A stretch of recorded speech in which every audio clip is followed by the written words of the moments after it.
After learning how susceptible our minds are to different outside noises, I started to become really mindful of what I do and what I don't do.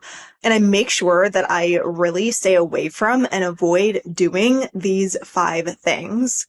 If you do these 5 things, you will find yourself struggling a lot more, suffering a lot more, having a lot harder time for you to hit your goals and move forward in your life in the ways that you want to. And cutting these 5 things out makes your life, I swear, so much easier. You feel so much more in alignment. And cutting these things out have honestly, genuinely transformed my life. What's up? My name is Sabrina and welcome back to the channel. Here in the Better You space, we teach creatives, dreamers, and entrepreneurs how to train their brains to turn their dreams into their real daily lives. If you'd like to support the channel, I invite you to give this video a thumbs up, subscribe and hit the bell button to be notified every time I post a new video. And if you want to train your brain to hit your goals, then I invite you to get the new identity map where you will be guided to train yourself out of your old state of being, your old state of mind, into the exact version of yourself who you need to become in order to have and do the things that you'd like to in this lifetime. It guides you to set up practical goals to match with that, how to embody it on a day-to-day basis, and what to do if/when you fall back into your old patterns. The link for that is in the description, and let's get into the video. Number 1 thing I do not do as a brain training coach is I do not hold in my emotions. Emotions are energy in motion, and many people have gotten in the habit as they grow up, as they grow older, as some common sayings are to men, to boys, toughen up, or don't let people see you cry. And these are constructs that we're kind of taught with growing up. Meanwhile, on an energetic level, right, everything is made up of energy. This is common knowledge now. And when you suppress and hold in certain emotions, meaning you don't allow yourself to feel it, you just hold it in, that energy of the emotion that doesn't feel good, that's constricting, that's full of anger, resentment, bitterness, sadness, grief, embarrassment, whatever it is, the energy of that emotion is now bottled inside of your body. That vibrational frequency of that emotion is inside of your body. And what is frequency? Frequency is information. So now you're holding in energy that is sending information that is equal to that low vibrational energy to the rest of your body, to your mind. You now start to operate as your baseline as this lower vibrational energy, which can be very harmful, right? Your thoughts begin to reflect that energy. Your emotional state becomes more of that baseline. You wake up and you may not even realize that it goes on such a subconscious level. It's not like you wake up and you're like immediately like feeling that feeling, right? It's on that like back burner type level where it's just that gnawing underlying feeling of like something's bothering me. I'm feeling down. I don't know what it is. I'm feeling irritated. I don't know what it is. And then something triggers you. And with the trigger, something that someone says or something that happens in your reality triggers that feeling back up again. And you watch yourself get in this cycle of constantly being stuck in that emotional loop until you allow yourself to free that emotion. And so in order to master your life, in order to master your mind, you need to master your emotions. You need to master your energy with that. We need to think in terms of energetics. We need to take our emotions a lot more seriously. We need to make regulating our emotions more of a daily habit and a part of our lifestyle than what we've been used to in order to go from humans just surviving to where we would like to go, humans thriving. And so as a brain training coach, knowing the effect that it has on human behavior when you hold an emotion in, I allow myself, and I always encourage my clients that when you feel an emotion, make some space for it. If it's like a deep, tough emotion, right? If you have grief coming up, if you have a lot of anger coming up, how can you express that in healthy ways? How can you, instead of lashing out on the person in front of you, instead of saying something that you might regret later, which I'll get more into that in the 5th thing that I don't do as a brain training coach, I invite you to go to your bedroom, to go to your car, somewhere where you will not be bothered by other people. And I want you to literally yell and get that anger out. I want you to literally punch a pillow and get that energy out of your body, through and out of your body, right? If you're crying, if you're upset, bawl your eyes out, right? Like, let it be expressed. Your body wants to express it in this way. Let it. If you need to do some like somatic shaking, right? Standing up and just shaking your body, shaking your hands, shaking your arms. If you need more tools on how to regulate your nervous system to feel through and work through these kinds of energies, emotions that naturally come up for you, I do have a video on that. And if you're not in a place where you can take a step away and process your emotions in that moment, your body is so smart. Your subconscious mind is so smart. It will actually realize that you're not in a place for that. It will take that and decompartmentalize it. And then when you are ready, your subconscious mind allows you to work through it at a later time. You're able to dive deeper into it at a later time. And you will learn, the better you get at this, how to regulate your nervous system and not respond from a triggered place when you're out in public, when you're in a group of people, when you feel like super, super triggered, not needing to, have that outburst, just noticing, oh, wow, whatever that person said or whatever this experience was, it triggered this emotion within me. It triggered all of these thoughts in my head. That's interesting, right? Having that observational viewpoint on it. Like, that's interesting. I wonder why that came up. And allowing yourself to take deep breaths, just as you're like, in public, in a conversation, you can just silently in your own space, notice what's going on.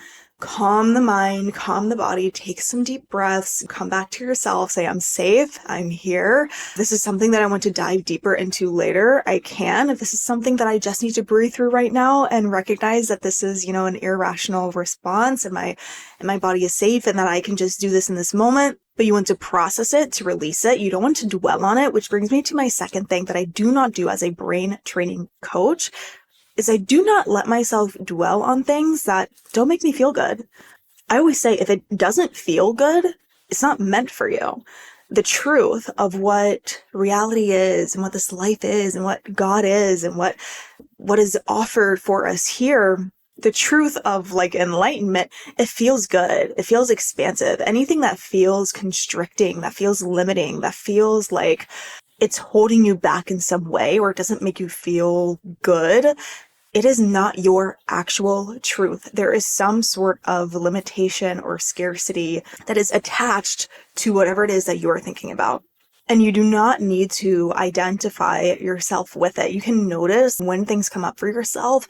And again, that observational viewpoint is so, so helpful to create that separation of like, okay, I'm feeling this, but that does not mean that I am this. That does not mean that this is the truth. I'm just noticing that it's coming up for me and I'm going to allow myself to process it. And there is a fine line between honoring your emotions and what comes up for you and also allowing yourself to move forward in life. Not letting yourself dwell on things. And every person is different. There's like that fine line of like what is toxic positivity and like what is actually good for you. My rule of thumb that I use for myself is I will let myself process it, right? I'll let myself go deep with it. If it's something, really triggering or really heavy that came up for me, like I'm really pissed off at something that just happened, or I'm really like overwhelmed and stressed about something that just happened, or anxious about something, or if I'm like grieving a lot about something, I will allow myself to go deep with it, to feel it to its entirety, right? Because a lot of times emotions just need to be seen, to be heard, to be felt in order to be released. And as above, so below, in order to reach so much bliss in your life, you need to allow yourself to be comfortable feeling those really uncomfortable emotions. So I will allow myself to feel it to its depths. But if it continues to linger and stay, and if I'm going in spirals about it, and if the narrative is starting to get to my head, that's when I'm like, oh no, girl, we are getting up. Sometimes after processing the emotion, it's just natural to be brought to like the light. It's just natural to like feel really good, to feel that relief, to feel like a weight has been lifted off your shoulders. Other times, it might take some time. Other times, the brain wants to like continue to dwell in it. And that is when I will like drag myself and like force myself to focus on what I want and go to the gym and move my body to move more energy around. I will do EFT, right? If you're not familiar with EFT, highly recommend looking into it. I will do EFT to continue to rewire my brain and to get myself in the path moving forward. Because when you dwell on things, right, even if it's still bothering you, there's a point where it stops serving you when you allow yourself to feel it, right? There's a point where your cells in your body get used to the frequency of the emotions that you're experiencing. It gets used to the hormonal balance of the cortisol, right? The amount of stress that you feel, the amount of sadness that you feel, the amount of happiness that you feel, whatever your emotional baseline is in your day-to-day life, the cells in your body get used to that. And so when you begin to operate out of your old baseline, even if your old baseline was not serving you before, the cells in your body send a signal to your brain going, what's going on, right? Your baseline is usually really stressed out. Now you're starting to feel happier. Something must be wrong. Something has to stress you out. And your brain literally comes up with scenarios to stress you out, right? And it sucks because we were in that baseline. And this is what happens when you allow yourself to dwell in things, when you allow yourself to, oh, this is bothering me. Okay, I want to look at it. I want to feel it. The next day, oh, it's still bothering me. I want to feel it. And it's kind of like, when are we going to change the state, right? We feel it, we process it. But at some point, you've got to pick yourself up and change your state to be what you want. And I say use your own discernment with this. Ask yourself, right? Your intuition knows best with what is serving you, what is not serving you, whether it's toxic positivity or whether, you are just getting yourself into a good state of mind. Draw that line so that you can, when you process your emotions, you want to always keep your bigger vision in mind and keep your, state of mind and your energy that you are going for in mind and continue to make that your baseline. So you continue to raise your baseline, even though you process this low emotion.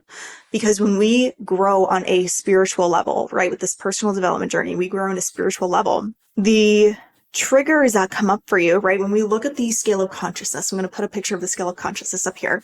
When we raise our vibration, right? When we practice thinking better thoughts, better feelings, when we raise our vibration to what is more in alignment with our truth, what feels really expansive, what feels really freaking amazing. We don't go up in a linear fashion. We go up in a circular motion in cycles.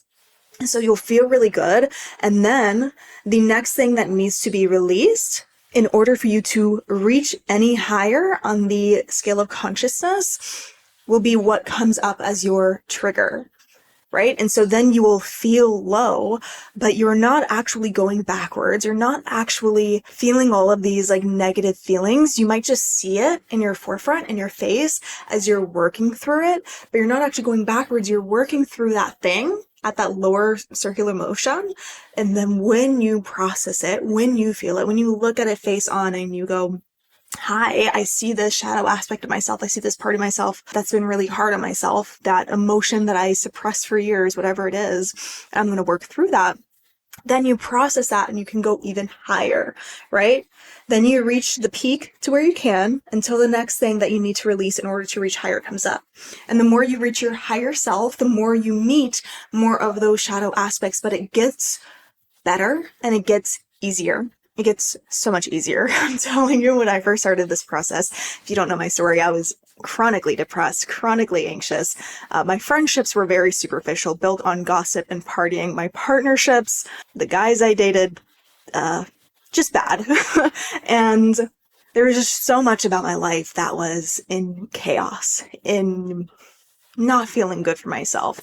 And so, yes, difficult things come up in my life. I'm triggered by different things, but God, am I living such a higher quality of life now because I've gone through those things. So when things come up for me, it feels so much easier for me to work through. If you want to learn more on how to raise your emotional baseline, I highly recommend checking out my video here. The third thing that I absolutely do not do as a brain training coach, and I actually started doing this when I was around 10-ish years old, 12-ish years old, 14 years old, around that time span. I noticed that watching scary movies made me very paranoid. I would always be like, after watching a scary movie, I'd be afraid to sleep in my own bedroom. I'd be afraid to like be by myself. I'd be afraid to like walk to my car. I'd be afraid of getting kidnapped. I'd be afraid of paranormal things happening. And sure, you can say that just as a kid, that's just normal. It's just natural. As an adult, you don't get paranoid about these things.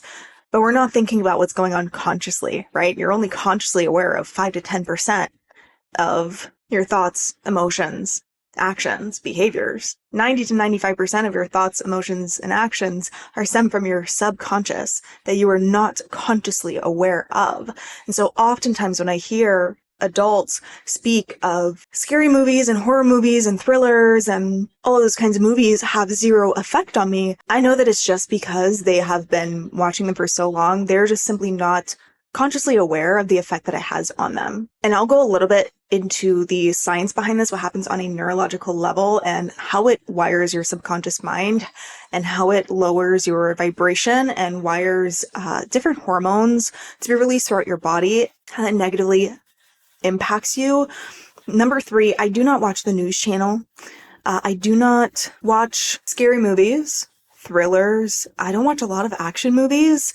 I don't watch some comedies as well because they have very interesting subliminal concepts that they portray. And again, I'll get a little deeper into that. I don't listen to a lot of mainstream music. So when you watch TV shows and movies and listen to music, I'll lump this in here. But when you watch and listen to these, especially TV, the way that your brain zones out, you enter the like alpha brainwave state. Your brain becomes more malleable, more susceptible to mold the subconscious, meaning when your brainwave state lowers to that alpha out of beta, beta is like our regular waking, operating, learning, teaching, talking, walking, that kind of state. When you lower your brainwave state into alpha, the more you lower it, the more open your subconscious mind becomes to suggestions.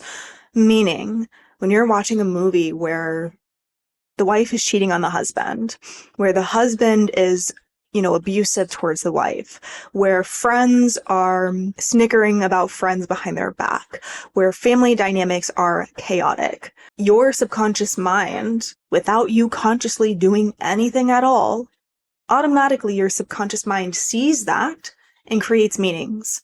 This equals love. Violence equals love. Partnership equals cheating. Partnership equals betrayal. Friendship equals betrayal. Family equals betrayal. And it's your subconscious mind is making these little neural connections, right? And the more you watch it, the more neural connections it's making. And again, it's subconscious. You're not consciously aware of this going on. But as these little neural connections are being made in the back of your mind, now you go out into your real world and your reticular activating system in your brain begins to point out more and more of those scenarios where someone's being betrayed, where someone's being abused or cheated on, or chaos is happening in relationships. And you begin to see it more and more. You begin to point it out more and more. You begin to talk about it more and more, and you begin to see it in your life more and more. You begin to create that in your life more and more. You begin to see your partner, a family member, a friend say something, and your brain perceives it in a way in which you create more of those circumstances. And I truly, genuinely believe that if across mainstream media, I know it may not be as thrilling and exciting to more people, but if we across mainstream media had movies and shows and music that were genuinely built upon healthy relationships, loving, caring relationships, if they showed genuine and healthy coping mechanisms, it would have such a positive subliminal effect on the collective, on the masses, thousands and millions, maybe billions of people who are watching these movies and shows and listening to this music. Because I am someone who does mindset work, a lot of mindset work myself, I am very, almost a little hyper aware of my thoughts that go on in my head and the emotions that I feel in my body. And sometimes if something is on, someone I'm with is watching a movie or a show and I decide to join them and I notice it's something with those chaotic relationships, I notice the tiny little thoughts in my head that come in afterwards. And I'm like, whoa, that's crazy. I notice them. It's not having a big crazy effect on my life because it's not like a habit of mine. But the fact that I notice that they're there, that is a sign. When I tell you, again, growing up, I was chronically depressed, chronically anxious, had a lot of chaos in my life from as young as I can remember. I did not grow up with a very peaceful upbringing. I'll say that. I noticed after I stopped watching the news, because I noticed the news isn't making me feel good. Every time I watch the news, I'm stressed out. Every time I watch the news, I'm crying, worried about the world that I can't even physically do anything about. I noticed when I stopped watching the news, a month went by. And as my 10 to 14-ish year old self, I was self-aware enough to notice how much better I felt a month later, and how much better I felt 3 months later from not watching the news, from not watching scary movies, from not watching the really hardcore, gory action movies. And so I made it a habit to not tune into those. Growing up, now doing the research that I do, and now, having the business that I do of mindset coaching and going so deep on the neurology behind everything, I'm realizing, oh, duh, those movies and shows have such an impact on the brain, have such an impact on the subconscious, which in turn has an impact on the way you perceive it, your behaviors, and what you attract and manifest into your life. So my rule of thumb is I do not watch or listen to or consume what I do not want to become. I do not watch or listen to or consume what I do not want to become. This goes for movies, this goes for shows. If I watch anything, I'm honestly I watch a lot of documentaries, or I'll put on Gaia on the TV. If you're not familiar with Gaia, it's the Netflix for spiritual shows. It has a lot of things about quantum physics and aliens and all that kind of stuff. If I'm not watching that, I'll watch a romantic comedy, something that's very lighthearted and doesn't have any crazy going on in it.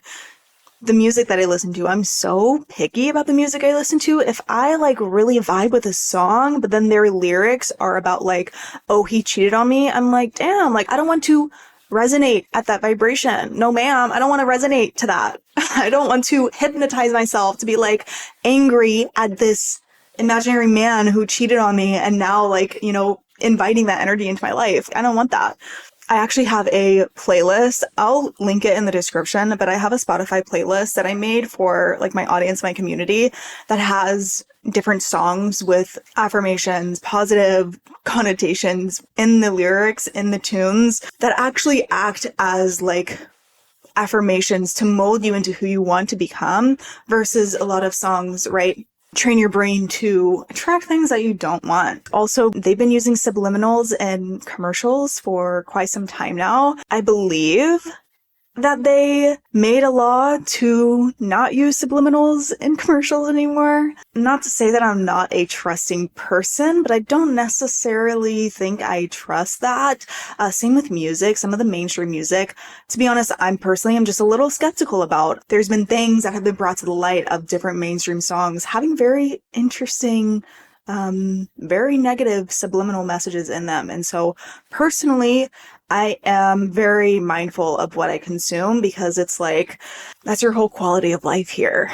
And if it's as easy as choosing a different song and then it makes you feel even better, why wouldn't you just change that habit? It makes such a big difference on a subconscious level. The fourth thing that I do not ever do as a brain training coach is I do not have self-deprecating humor. And in fact, if I notice any of my friends or any of my clients, or sometimes even random people, if they have self-deprecating humor and they say oh, I'm so effing stupid, I will be girl, shut the F up. Do not say that about yourself. Even if it's as a joke, your subconscious mind takes that in, right? Your subconscious mind does not negate things. Meaning, if you say, I'm not broke, and you're thinking about financial means, your brain is picking up on, I'm broke. If you're just joking about yourself, saying, oh, I'm so effing stupid, your brain does not see that as a joke. It is taking that in, it's building those little neural pathways, and it's providing that as part of your identity.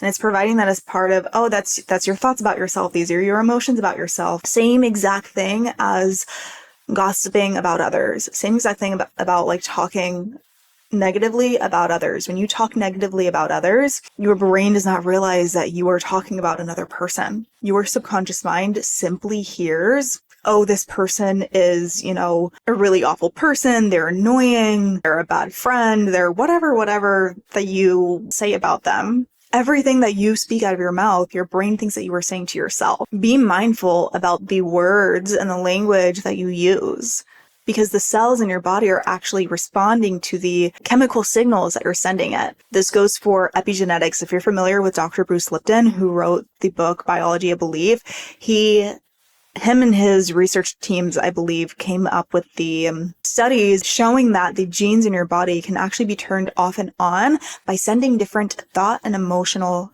chemical signals to your body itself. And it goes to show the immense and powerful impact your internal state has on your physical body. Now, in the way that Dr. Bruce Lipton was mentioning it was in terms of physical health and different sicknesses and different ailments and different diseases that have been passed down by genes but can actually be changed through changing your thought and emotional patterns. I'm taking that and I'm relating that to you embodying your highest self, to you reaching the goals, the dreams, the desires that you have for yourself. Your body will continue to operate in ways that serve you the more you speak positive language to it. Language, like goal-oriented language. So something really basic. Instead of saying like, oh, I hope I don't forget my keys, I will say, oh, I really hope I remember grabbing my keys before I go. It's little things like that that make a resonant, a vibrational frequency, difference in your body. Your cells respond differently and your body begins to now prepare to remember something rather than preparing to forget something. Does that make sense? Your body listens to every word that you say. Your brain listens to every word that you say. God, the universe, to what you are manifesting and attracting back to you listens to every word that you say, to every thought that you think inside of your mind. Actually, words also hold these different vibrational frequencies. If you're familiar with Dr. Emoto with the water experiment, with the rice experiment, right? He had the different jars of rice, and one was that said I love you. One was neutral. I think that was the control group. And then the other one was I hate you. Something along those lines. And so the person would, to one jar of rice, say, I love you, I love you, I love you. The other jar would do nothing to it. The other jar would say, I hate you, I hate you, I hate you. And what happened to these jars, it was very interesting. The jar that said, I love you, the rice stayed good for a way longer time. The control group, it was a little moldy. And then the jar that said, I hate you, it was black moldy. When they did water experiments, they would look at a microscope after speaking words to some drops of water, and the water molecules would take different forms and shapes dependent on the vibrational frequency it was receiving. And so for words that had a high vibrational frequency, such as bless you, such as I love you, such as peace, the water molecules would form in a very clear, crystalline, beautiful to look at type form. The other water plates that were being told different words like disgusting, I hate you, the water molecules in those discs would be very dissonant, would be very distorted. The words that you use matter. And number 5, the 5th thing that I do not do as a brain training coach is I do not respond to situations, to people when I am in a triggered state, when I'm in a angry, scarcity, lack state of mind. Say that I'm triggered by something, right? Instead of immediately responding to that, I am in that state, that energy of the trigger, of the anger. And so the energy in which you take action out of is the energy of which you will get back from that action. And any action that you take from a place of lack, of scarcity, of that lower place, it's never going to breed you the results that you genuinely want, the results that will actually serve you. It won't actually move you forward in those ways. And so this tying back to the first point that I made of not, suppressing my emotions, not holding in my emotions, allowing myself to process that. When I notice I'm in a triggered state, I wait and process. And then when I'm in a place where I feel neutral about it, or at least a lot better, and I have that more like calm approach to things, that's when I respond. When I've leveled out my energy and my state of mind. And so sometimes if I'm in like a back and forth with someone, not like that happens very often, but like, life, it happens. Sometimes I will wait a significant time to respond just to like ground myself out so that my response can be productive. It can be beneficial. It can get us both working in a way to work together rather than anything that I would have said from that triggered state. Even if I tried to be positive, but my underlying energy was still like angry and upset about something, it's the energy that would have made the difference, right? Energy makes up 99% of everything around you. And changing your energy makes a drastically bigger difference in creating change in your life rather than trying to create change in your life from working at it from just the 3D, from just changing the language that you use, from just changing the words that you use, from just taking different action, right? That is all the superficial, the 3D, the very I would say small way to change things. But when you really want to see different results in your life, it's changing that energy that you come from. And oftentimes when you change your energy, different behaviors stem from that. And sometimes you can even change your energy and portray the same behavior, but it'll create a completely different result for you because your energy has shifted. Your energy is the trajectory of where you're going in. And what determines your energy is where your state of mind is at, which is what I'm constantly preaching about, right? Your identity, your beliefs, your thoughts, your emotions.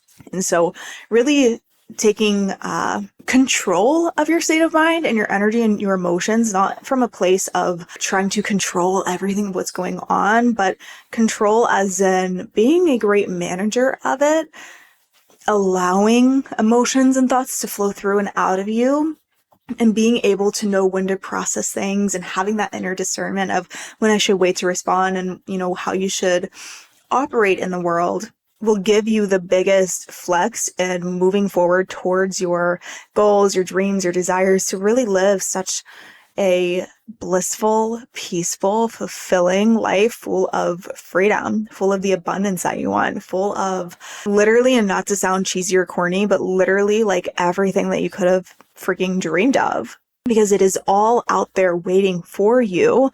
You just need to embody that energy, invite it in, normalize it, tap into the frequency of it, take the action that's aligned with it, which I just made a video on that I released last week. Okay, so let me know which one of these stuck out the most to you. Let me know what you are changing in your daily habits to align your state of mind to your goals, to your dreams, to your desires. If you got to this point of the video, leave a star emoji in the comment section below so I know who made it to this point. Give this video a thumbs up to help out the channel. Subscribe and hit the bell button to be notified every time I post a new one.